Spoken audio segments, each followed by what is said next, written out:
สวัสดีครับวันนี้ผมก็จะมารีวิววิธีการนำ ChatGPT มาใช้ร่วมกับ Google Chrome นะครับว่าทำยังไงอย่างแรกเลยเนี่ยเราต้องติดตั้ง extension ให้มันก่อนก็โดยการเซิร์ชที่ตรงนี้นะครับว่า ChatGPT for Search Engine เห็นไหมครับมันก็จะขึ้นลิงก์อันนี้มาเดี๋ยวผมจะทิ้งลิงก์ไว้ให้นะครับเราก็กดตรงนี้เข้าไปเลยนะครับ ChatGPT for Search Engineเราจะติดตั้ง extension ให้มันนั่นเองมันก็จะขึ้น Chrome extension ขึ้นมาแล้ว ChatGPT for Search Engine แล้วเราก็มากด add to Chrome พอกด add to Chrome นะครับเราก็ต่อกดตรงนี้หน่อยเพิ่มส่วนขยายเข้าไปเห็นไหมครับมันก็จะโผล่ extension ของ Chrome ขึ้นมาตรงนี้แล้วแต่ถ้าเรากดตรงนี้ปิดไปนะครับ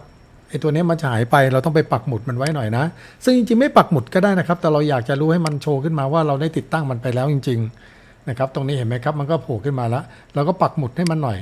ตรง Open GPT ก็โผล่ขึ้นมาแล้วเห็นไหมครับมาดูวิธีการใช้งานกันว่ามันใช้งานยังไงนะครับเรามาลองดูนะครับว่ามันใช้งานร่วมกันยังไงขั้นแรกเลยเราก็เข้าไปที่ Google ก่อนเข้าที่ Google นะครับแล้วเราก็พิมพ์คำว่าอะไรสมมติว่าเราจะเซิร์ชคำว่าhow to get rich ไหมครับเราจะรวยยังไงคือผมจะบอกว่าถ้าเซิร์ชเป็นภาษาอังกฤษมันจะเร็วนะครับถ้าเซิร์ชเป็นภาษาไทยมันจะช้าเดี๋ยวผมรีวิวให้ดูเนาะพอขึ้นมาเสร็จปุ๊บตรงฝั่ง Google เองเนี่ยมันก็จะโชว์รายละเอียดมาว่าเป็นอะไรยังไงจะมี YouTube จะมีอะไรก็อธิบายวิธีการจะเป็นบล็อกเป็นอะไรก็ตามนะครับแต่ส่วนมาดูฝั่งที่เป็น Open GPT กันอยู่ฝั่งขวามันก็จะอธิบายไปถ้าใครเคยใช้บ้างก็จะพอเข้าใจว่า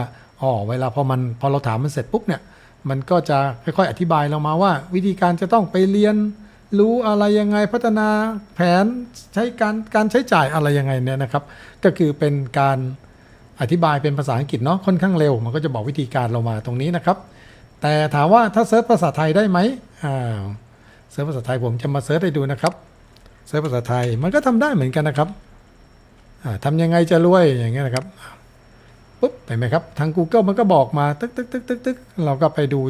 มีทั้ง YouTube มีทั้งคนเขียนบล็อกทั้งอะไรทุกอย่างนะครับมันก็จะมีวิธีการอยู่ว่าเราจะต้องทำอะไรยังไงบ้างเรามาดูในส่วนของ ChatGPT กันเห็นไหมครับ ChatGPT มันก็ทำงานได้เหมือนกันแต่มันจะช้ากว่าเห็นไหมครับกว่ามันจะขึ้นมาเห็นไหมครับการรวยขึ้นอยู่กับหลายสิ่งคุณสามารถ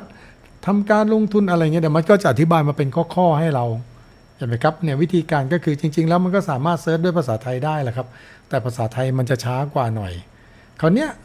ข้อสำคัญข้อประโยชน์ของมันก็คือเห็นไหมครับเราจะได้ทั้ง2 สิ่งเลยก็คือหมายถึงว่าเราจะได้ทั้งฝั่งที่เป็น Google ที่เป็นเนื้อหาที่เป็น Google นะครับจะเป็นบล็อกจะเป็น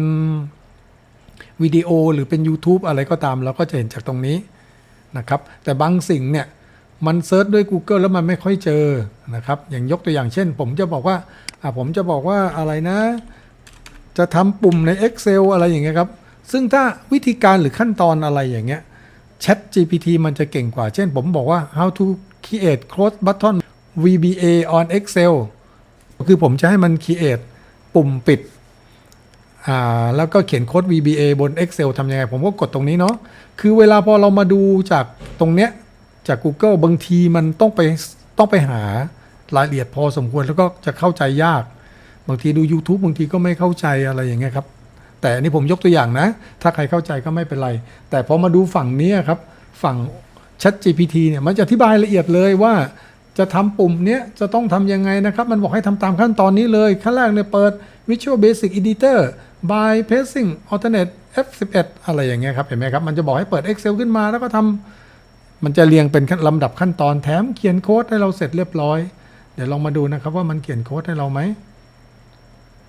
ลองดูนะครับอันโหลดมีด้วยเห็นไหมนี่มันเขียนโค้ดให้เราเสร็จเรียบร้อยเลยแล้วเราก็ทำตามขั้นตอนนี้ซึ่งผมมองว่าการเขียนโปรแกรมอะไรเงี้ยการเซิร์ชด้วย ChatGPT มันจะง่ายกว่านี่เห็นไหมครับ how to create close button VBA in Excel เห็นไหมครับมันก็จะเขียนตรงนี้มาให้เราก็ทำตามนี้ไปเลยครับเห็นไหมครับมันก็จะมี private sub ก็คือจะเขียนเป็นสูตรมาให้เราเลยอันนี้ก็จะสะดวกต่อการใช้งานเนาะก็ลองไปใช้กันดูนะครับก็ขอจบการรีวิวการใช้ Chrome บวกกับ ChatGPT โดยเพิ่ม extension เข้าไปนะครับสวัสดีครับ